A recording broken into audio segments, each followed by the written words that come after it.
cas les cimetières, tradition architecturale purement arménienne, mêle symboles chrétiens et païens et témoigne du passé tumultueux de ce pays d'Asie occidentale. Destination mythique, dominée par l'histoire du mont Ararat, où selon la Bible l'arche de Noé se serait échouée après le déluge, l'Arménie est souvent considérée comme l'un des berceaux du christianisme.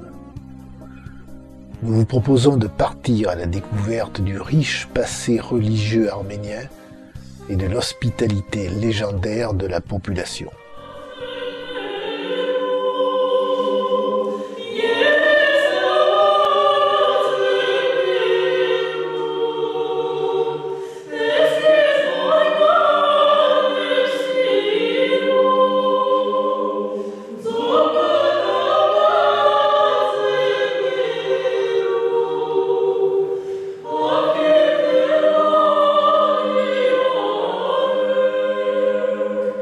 Yeah.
tous ces monastères vivaient leur période de floraison, l'État arménien cesse d'exister.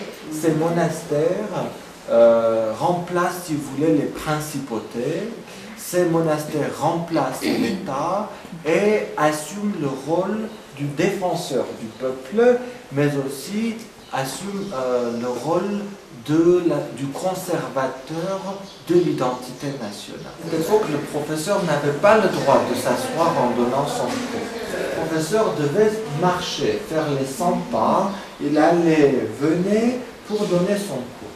D'ailleurs, c'est pour cela qu'en arménien, le mot séminaire, c'est Cemaran, et cela vient du verbe se promener, faire les 100 pas. Donc c'est l'endroit où l'on fait les 100 pas. Alors, pourquoi? Parce qu'à l'époque, on croyait que si le professeur restait longtemps assis, il se dégourdissait, le sang ne circulait pas bien vers le cerveau et il risquait de dire des bêtises. Quand le professeur avait terminé son cours, il quittait la salle en allant vers l'exonarthex qui servait également de galerie. Vous voyez, c'est encore une des fonctions des exonarthex. Le professeur sortait, les élèves l'y suivaient. Et c'est à ce moment-là que les élèves commençaient à marcher aussi pour faire travailler le cerveau.